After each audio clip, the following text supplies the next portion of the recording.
Brata.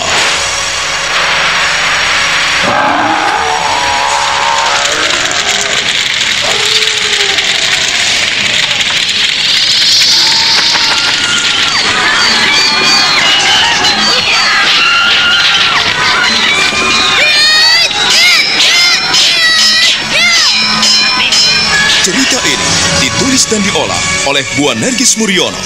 Pengarah cerita dan naskah Agung Bahrodi. Ilustrasi musik Hari Sabar. Teknik dan montase Jamie Mumu. Dengan sutradara Ferry Fadli.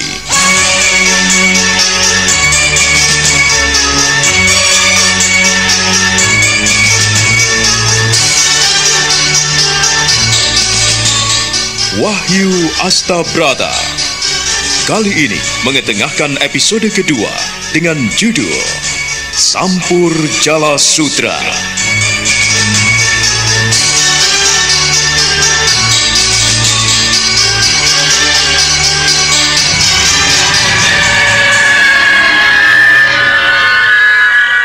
Sukmo, Wulan, dan Doran berada di tanah pekuburan. Mereka duduk bersila di sebelah barat tanah pekuburan. Pusara baru di mana telah dikebumikan seseorang yang telah meninggal itu nampak menghitam karena malam kian pekat. Di langit timur sudah nampak tersembul bulan purnama. Segumpal awan hitam melintas di tiup angin, bagaikan tirai hitam yang menyelimuti rembulan. Bulan purnama merah keemasan, bundar sebesar nyiru, membuat keadaan di tanah pekuburan semakin tintrim, sunyi dan sepi. Ada desir gaib yang muncul di sana.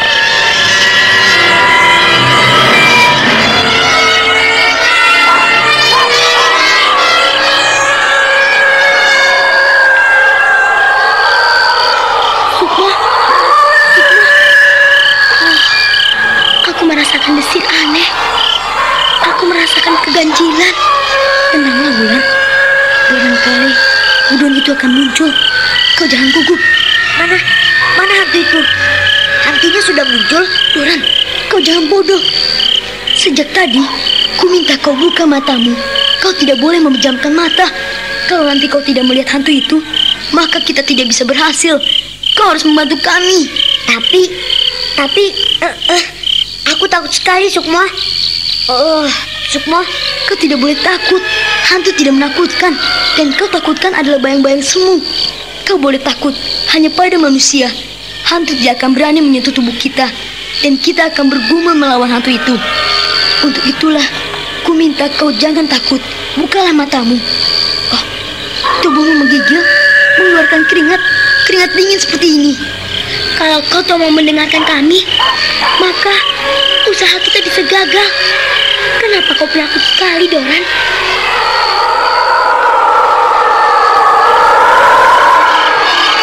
Sukmo, Wulan. Hening sekali.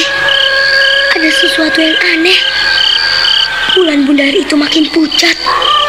Meskipun warnanya kemasan, tapi lambat laun menjadi pucat. Jagat Dewa Batara. Mengapa aku punya kawan-kawan senekat ini? Mereka menunggu hantu kuburan, menunggu Wudon. Aku tidak berani membuka mataku. Bulan di langit semakin pucat dan makin naik. Sekarang bulan itu nampak di atas pohon kelapa, pudar dan besar sebesar sampah. Tapi aku lihat apa-apa. Apa sesungguhnya yang diinginkan Sukmo? Ingin mendapatkan kekebalan? Anak ini benar-benar aneh. Lain dengan kawan-kawanku yang lain. Ia lebih berani dibandingkan dengan mereka. Maklum, dia anak cucu pendekar yang mengabdi di Istana Mataram, Sukmo Wulung. Dan sekarang namanya sudah ditambahi kakeknya menjadi adik Sukmo. Dia akan menjadi anak yang sakti mandraguna. Dapatkah aku seperti dia? Tapi sungguh mengerikan. Yang diinginkan selalu aneh-aneh. Ke kuburan, ke punden, ke danyang.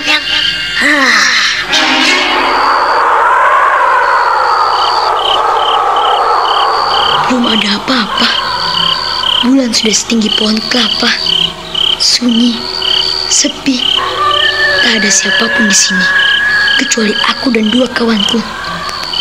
Kang Mitro 2 hari yang lalu telah mati. Berarti mayatnya telah membusuk.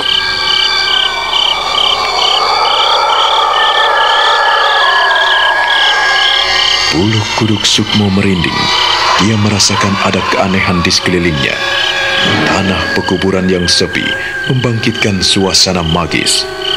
Dia melirik Doran yang menggigil, mengeluarkan keringat dingin, menyipitkan matanya, sementara Wulan tetap tegar duduk bersila. Gadis kecil itu bibirnya komat kamit seperti melantunkan doa. Niat ingsun golek kabecikan. Niat ingsun jangkepi opo kang dadi tujuane kancaku. Nunggoni wedon kuburan.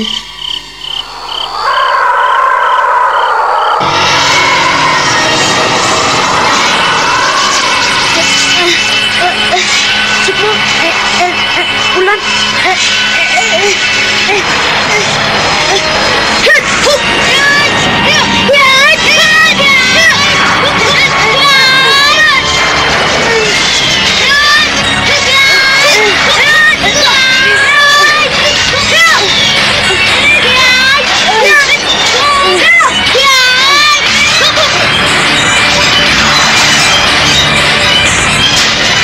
Sukmo, Wulan, dan Doran menerjang dan menubruk wedon kuburan. Wedon kuburan adalah pocongan putih berwujud hantu. Bayangan putih itu setinggi manusia. Namun ketika ditubruk oleh Sukmo dan Wulan, bayangan itu tiba-tiba lenyap.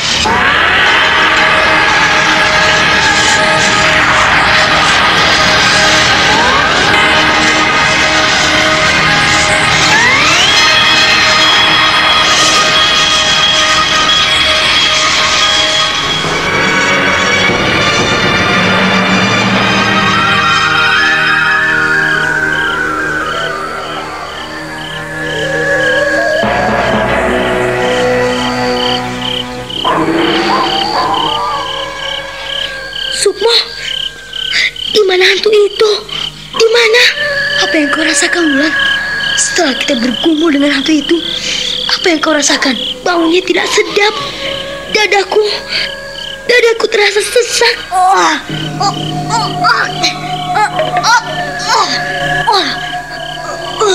Sekarang kalian telah tahu apa sesungguhnya wedon kuburan itu.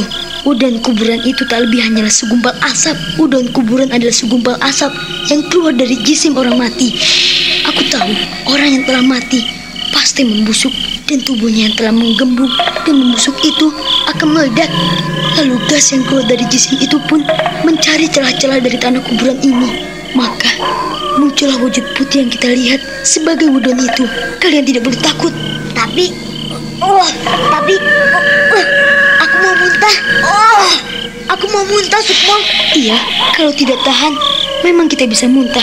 Tetapi gas yang keluar dari wujud udon itu akan membuat kita kebal terhadap pamor senjata tajam. Senjata sakti macam apapun tidak akan mampu meracuni kita. Sukmo, siapa yang mengajarimu? Kakekku yang telah mengajari hal itu. Kakekku dulu juga pernah bercerita seperti itu, Sukmo.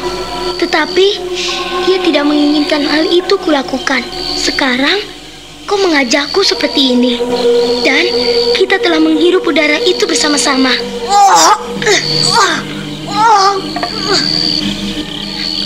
Doran tidak apa-apa, bukan? Kenapa kau muntah-muntah seperti itu? Tahanlah, Doran. Kalau kau tidak mau menahannya, kau bisa sakit. Kepalamu bisa meletus. Kau jangan menakut-nakuti aku, Sukmo. Aku benar-benar ingin muntah. Hantu kuburan itu benar-benar mengerikan. Itu sudah menjadi akibat dari apa yang kita lakukan. Kita tidak perlu takut. Kita tidak perlu mundur, Doran. Kalau kau muntah-muntah seperti itu, artinya kau tidak kuat. Lebih bagus muntah-muntah daripada kau sakit. Kalau kau tidak muntah-muntah, kepalamu bisa meletus. Sukmo, benarkah kepalaku bisa meletus? Iya, kepalamu bisa meletus apabila kau tidak muntah-muntah. Kalau kami tidak muntah-muntah, artinya kami tahan. Wulan dan aku telah kebal terhadap senjata tajam. Senjata yang berpamor, sesakti apapun juga, sudah tidak mampu melukai kami. Seandainya kami tertusuk, maka kami bisa menahannya dan bisa mementahkan pamor senjata itu. Sekarang tinggal kau. Kau harus menahannya. Kau harus menahannya, Doran. Bukankah kau ingin menjadi pendekar sakti mandraguna? Untuk itu, kau jangan cengeng. Baru menghirup udara Wudon saja, kau sudah seperti itu. Tapi aku benar-benar tidak tahan, Sukmo. Aku benar-benar ingin muntah. Aku tidak kuat menahannya. Baunya pengap, baunya tidak sedap, dan aku benar-benar tidak tahan. Kau selalu tidak mau menurut apabila dikasih tahu. Sukmo memintamu untuk menahan, tetapi kau cerewet. Dasar penakut dan pengecut. Tahanlah, tahanlah, Doran. Tahan, jangan takut.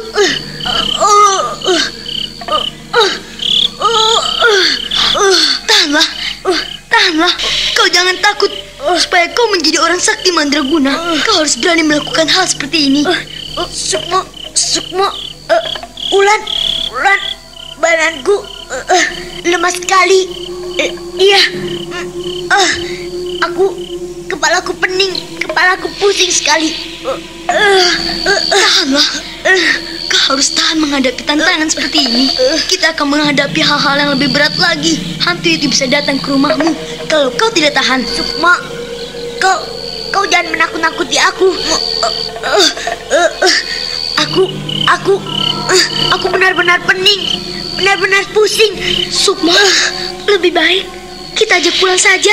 Kita jangan berlama-lama di tempat seperti ini. Ayo, kita pulang. Ayo, tenanglah, Doran. Kau jangan mengeluh seperti itu. Ayo, ikut kami. Kami akan mengantarmu pulang. Tapi kepalaku berat sekali, Sukma. Aku tidak kuat. Aku tidak tahan. Betul, aku tidak kuat menahannya. Lebih baik. Kenapa kepalaku berat seperti ini, Sukma? Sukma, bagaimana ini? Doran, kau pegang pundakku dan pundak Wulan. Wulan, ayo kita papa Doran. Aji, Sukmo, dan Wulan akhirnya memapah Doran meninggalkan tanah pekuburan yang gelap gulita. Mereka menyusuri jalan setapak di pekuburan itu, lalu menyusuri lereng-lereng bukit, mengantarkan Doran sampai di depan rumahnya. Malam itu sunyi. Di rumah Doran tidak ada siapapun yang masih terjaga. Bapak dan ibunya telah tidur nyenyak seperti orang yang telah mati. Bagaimana, Doran? Apakah kepalamu masih pening? Iya, kepalaku pening. Aku telah merapal aji sirep. Bapak dan ibumu tidak akan tahu masuklah lewat pintu belakang. Kau bisa? Tapi kepalaku pening sekali, Sukmo. Bagaimana kalau kita antar saja sampai ke dalam, Sukmo? Bukankah kau telah matek aji panglimunan? Ayo, kita harus membawa Doran sampai ke dalam rumahnya. Baiklah, nanti kau tidak boleh menimbulkan kegaduhan, Doran. Bapak dan ibumu tidak akan bangun sebelum ayam jantan berkokok.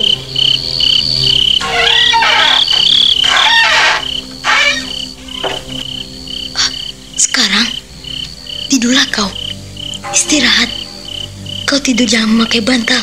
Ingat itu, supaya kepalamu bisa mendapat aliran darah. Berapa lama aku akan menderita sakit seperti ini, Sukmo? Besok pagi kau akan bangun dengan segar kembali. Kau jangan takut, goblok. Kalau kau benar-benar ingin menjadi seorang pendekar, kau harus benar-benar tabah. Kau tidak boleh cengeng, takut, dan pengecut. Sudah, tidurlah. Ingat yang dikatakan Sukmo. Tidur jangan memakai bantal, tahu? Kalau tidur tidak pakai bantal, nanti kepalaku semakin pening, Sukmo. Kau ini benar-benar bandel dan keras kepala. Lakukan apa yang dikatakan Sukmo. Tidur jangan menggunakan bantal. Titik. Baiklah. Aku akan menuruti nasihatmu, Sukmo. Wulan, terima kasih karena engkau telah menolongku. Sukmo, terima kasih. Aku akan tidur. Dan terima kasih karena kalian telah menolongku sampai di rumah. Ingat, nanti setelah kau bangun tidur, pagi-pagi sekali, kau harus mandi di belik. Jangan sampai ada orang yang tahu. Kau harus berendam, sekali-kali menyelam. dan kepalamu masukkan ke dalam air, menyelam, berendam, dan terus gosok-gosokkan tubuhmu seluruhnya sampai bersih. Iya, Sukmo. Terima kasih atas pertolonganmu.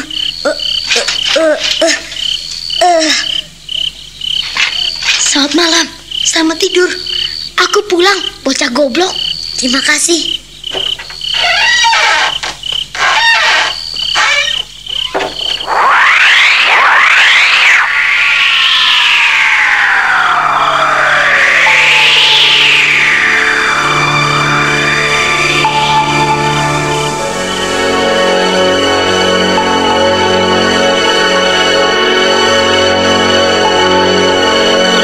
Sukmo dan Wulan melompat ke dalam semak belukar, meninggalkan rumah Doran.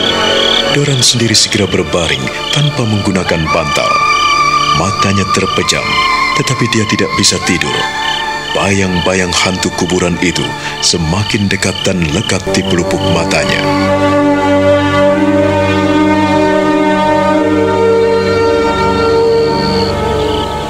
Doran berbaring dan berusaha memejamkan matanya. Tetapi bayang-bayang ketakutan masih meliputi dirinya, seolah-olah hantu wedon itu masih di pelupuk matanya. Dia tak tahu mengapa hal itu bisa terjadi dalam hidupnya. Kepalanya masih terasa berat dan pening. Dia mengusap dahinya yang berkeringat. Butir-butir keringat nampak sebesar jagung, turun dan membasahi lehernya. Bocah kecil itu tidur tanpa bantal. Sambil melenguh, dia menahan napas.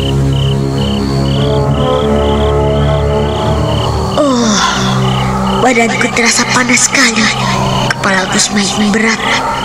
Mengapa bisa begini? Sukmo dan Wulan telah menyiksaku. Mereka menemui dan berkelahi dengan hantu wedon. Benarkah aku menjadi saksi mandraguna dan tidak mempan dengan senjata tajam? Dan aku bisa menawarkan senjata berpamor. Tubuhku terasa panas sekali. Mataku berkunang-kunang dan kepalaku makin berat.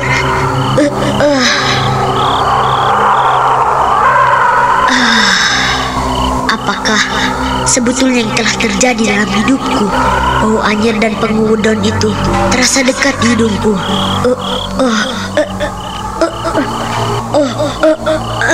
Aku tidak boleh membuka rahasia ini pada siapapun juga.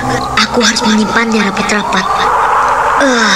Kalau Wulan dan Sukmo bisa bertahan menghadapi hantu udon itu, mengapa aku tidak?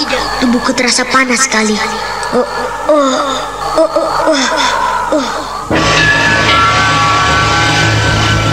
Mudah-mudahan nenek dan kakek tidak tahu kedatanganku. Tak ada lampu yang dinyalakan. Hanya sebuah uplik menyala di sudut ruangan depan. Aku telah berhasil bergumul dengan hantu budon itu. Sukmo?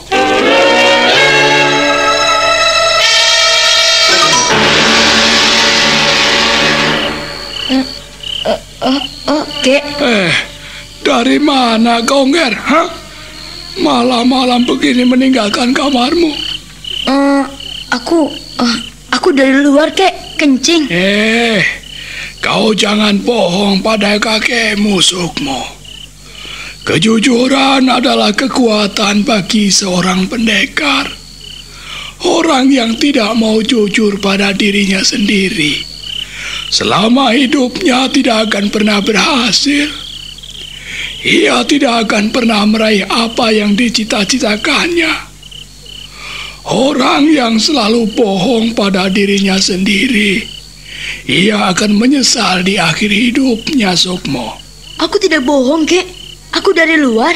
Aku tadi kencing. Haji Sukmo, namamu telah kutambah menjadi Haji Sukmo, supaya kau tidak nakal dan tidak beling lagi, Nger. Tetapi kau benar-benar tulus dan jujur. Kalau kau hanya keluar kencing, lah, mengapa? Mengapa kau membaca Aji Sirap?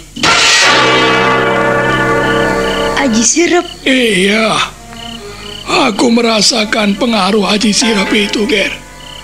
Tetapi jangan sekali-kali kau mencobai kakekmu, Sukmo. Mencobai kakek? Sukmo, sejak kapan kau belajar bohong pada kakekmu? Hah?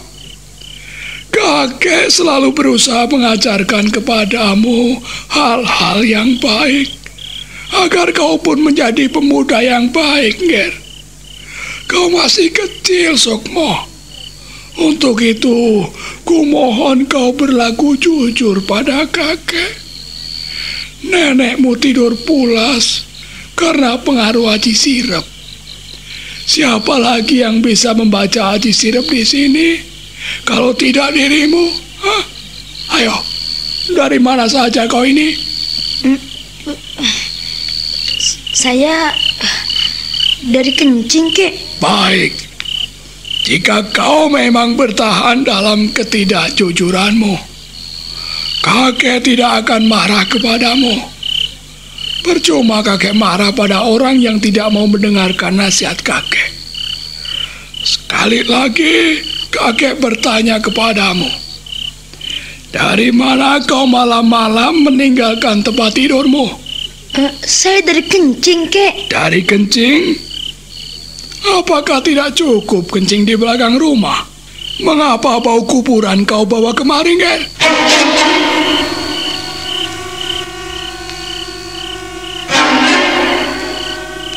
Mata Sukmo terbelalak, terkejut, karena Ki Wulung benar-benar dapat mengerti apa yang telah dilakukannya di kuburan. Sukmo akhirnya menunduk. Dia merasa bersalah.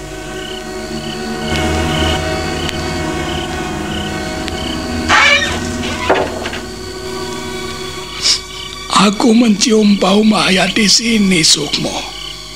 Kau dari kuburan? Hah? Iya, Kek. Saya dari kuburan. Nah, mengapa kau keluyuran di kuburan? Apakah kencing di kuburan itu baik? Begitu? Maafkan Sukmo, Kek. Sukmo ke kuburan menjalankan apa yang kakek perintahkan. Apa, Ger? Menjalankan perintah kakek? Hah? Apa yang pernah kakek perintahkan kepadamu? Kakek pernah menyuruhmu pergi ke kuburan di malam-malam seperti ini. Ingat, kau pergi sejak matahari terbenam hingga lewat tengah malam baru pulang, Ger. Kau ini anak apa, Sukmo? Kakek berusaha mengerti dan bersabar kepadamu. Setelah kencing, Sukmo pergi ke kuburan. Sukmo di pasarean mencari udang kuburan. Kali ini Ki Wulunglah yang terbelalak kaget. Dia tidak menduga apabila Sukmo secepat itu melakukan apa yang pernah diceritakan padanya, bahwa hantu kuburan bisa menawarkan seseorang dari senjata tajam yang berpamor. Ki Wulung mendekati Sukmo, memperhatikan bocah itu dari ujung rambut sampai ujung kaki. Maafkan aku, Kek. Aku telah melanggar janji. Tetapi aku berusaha untuk mencari apa yang pernah kakek ceritakan kepadaku di pinggir kali beberapa waktu yang lalu. Jadi kau telah mencari hantu kuburan, Sukmo. Kau telah bergumul dengan wedon itu, hah? Demikianlah, Kek. Sukmo telah bergumul dengan gudang kuburan. Sukmo telah mendapatkan apa yang pernah kakek ceritakan. Tapi tahukah kau akibatnya, Sukmo? Hah? Jika seseorang yang tidak tahan berkelahi dengan wedon kuburan, maka ia bisa bisulan di seluruh tubuhnya. Tubuhnya terasa panas dan ia bisa mati. Sukmo telah siap untuk mati itu, Kek. Jadi, kakek jangan takut dan khawatir apabila Sukmo mati. Hei, Sukmo, kau ini bagaimana? Hah? Aneh kau ini, Ger. Belum saatnya kau lakukan hal-hal seperti itu. Menemui wedon kuburan merupakan salah satu hal laku atau ngelakoni. Itu hanya patut dilakukan oleh orang-orang yang sudah cukup umur, Ger. Kau ini masih kecil, Ger. Iya, Sukmo barangkali masih kecil. Tetapi Sukmo sudah besar. Ya, Baiklah, aku tidak akan menghalang-halangimu. Ger, kau pulang dengan membawa gondo mayit. Artinya, kau telah berhasil bergumul dengan wedon itu. Apakah kepalamu tidak pening, Sukmo? Tidak, Kek. Apakah tubuhmu tidak merasakan panas? Tidak, Kek. Kau tidak merasakan keanehan-keanehan dalam tubuhmu? Tidak, Kek. Terus, dengan siapa kau pergi ke kuburan? Sendiri atau dengan kawan-kawanmu? Sendirian, Kek. Kau tidak berbohong? Tidak, Kek. Jadi kau telah bergumul dengan mayat itu seorang diri? Iya, Kek. Kau telah melihat wedon kuburan itu? Iya, Kek. Pada saat bulan purnama muncul di atas pohon kelapa, itulah saatnya wedon kuburan itu muncul dari pusara, dan aku menubruknya. Lalu bergumul, dan aku telah menang. Ya, selama 5 hari kau tidak boleh keluar rumah, Ger. Kenapa? Kenapa, Kek? Kenapa Sukmo tidak boleh keluar rumah?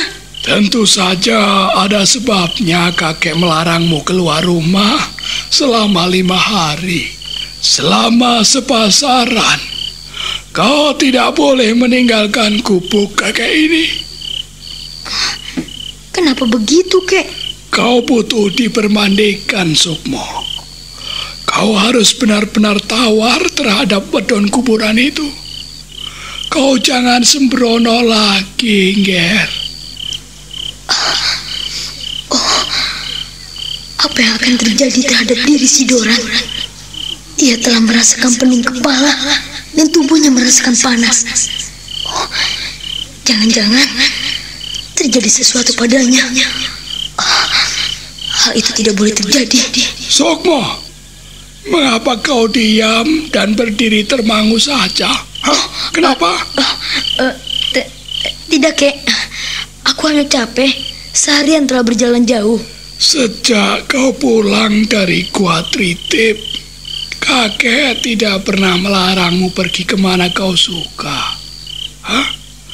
Tentu saja asal kau izin, Ger. Kau telah melanggar janjimu. Kau pergi tanpa pamit di tengah malam buta dan kembali dengan membawa gondo mayit. Semuanya itu telah kau tanggung sendiri. Dan kakek tidak tahu tanggungan apa yang harus kau gendong, Ger. Tanggungan apa yang harus kau emban sebagai seorang yang telah berkelahi dengan wedon kuburan. Kuakui, Ger, kau memiliki keberanian dan ketabahan sehingga kau nekat pergi ke kuburan dari petang hingga larut malam seperti ini. Tetapi kakek menyayangkan ketidakjujuranmu. Kau telah pergi dengan Wulan dan Doran, dan kau bilang kau pergi seorang diri. Kakek tahu kalau aku pergi bertiga. Tidak ada yang rahasia. Tidak ada yang dapat disembunyikan di sini dari mata kakekmu, Ger. Kakekmu matanya memang telah mulai rapuh, tetapi untuk melihat anak cucunya, ia masih awas. Nah, ingatlah itu, Sukmo. Maafkan Sukmo, Kek. Sukmo selalu membuat kakek menjadi sedih. Tetapi bukan maksud Sukmo berlaku begitu. Sukmo ingin selalu melakukan yang terbaik buat kakek dan nenek, juga untuk bapak dan ibu. Dengan apa yang kau lakukan di kuburan itu, kau akan mengalami hal-hal yang aneh, Sukmo. Kau tidak akan seperti anak sewajarnya. Kau akan berjalan seperti orang yang telah memiliki kekebalan. Kenapa tiba-tiba kakek pun ikut merasa bersalah? Kakek tidak perlu merasa bersalah pada Sukmo. Ini sudah menjadi pilihan Sukmo. Ger, kalau kau benar-benar ingin mendalami ilmu kanuragan dan ilmu gaib, nah, tunggulah di sini. Duduklah bersila di tanah.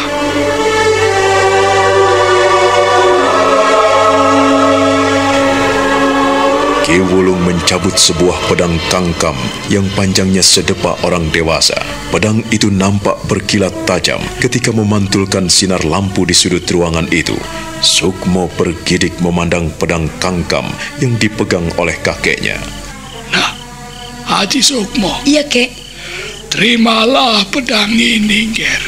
Inilah yang bernama pedang kangkam. Pedang kangkam. Ya, pedang ini tidak seberapa panjang, Sukmo. Akan tetapi apabila kau cocok memegangnya, maka seorang pun tidak akan tahu jika kau gunakan senjata ini. Jadilah kau rangka yang baik dari senjata pusaka ini, Ger. Barangkali memang sudah waktunya kau dapatkan pusaka ini. Tetapi ingatlah, Ger. Setelah kau bisa menguasai senjata ini, masih ada jodohnya yang belum bisa kakek ambil. Masih ada sebuah pusaka yang menjadi pasangan Kiai Pedang Kangkam ini. Senjata itu harus kau ambil, Ger. Senjata itu bernama Nyai Sampur Jala Sutra. Nyai Sampur Jala Sutra? Iya, Ger. Kau harus bisa mengambilnya agar menjadi jodoh Kiai Pedang Kangkam ini. Nah, terimalah, Ger. Dengan tangan gemetar, Haji Sukmo menerima pedang kangkam dari kakeknya. Dia merasakan pedang itu berat sekali, dan dia memperhatikan betapa pedang itu amat tajam. Itu menjadi milikmu, Ger. Terima kasih, Kek. Ya, simpanlah itu baik-baik. Kau akan tahu di mana letak jodoh Kiai Pedang Kangkam itu. Kakek tidak tahu. Letak Nyai Sampur Jala Sutra itu ada di dalam Gua Tratak.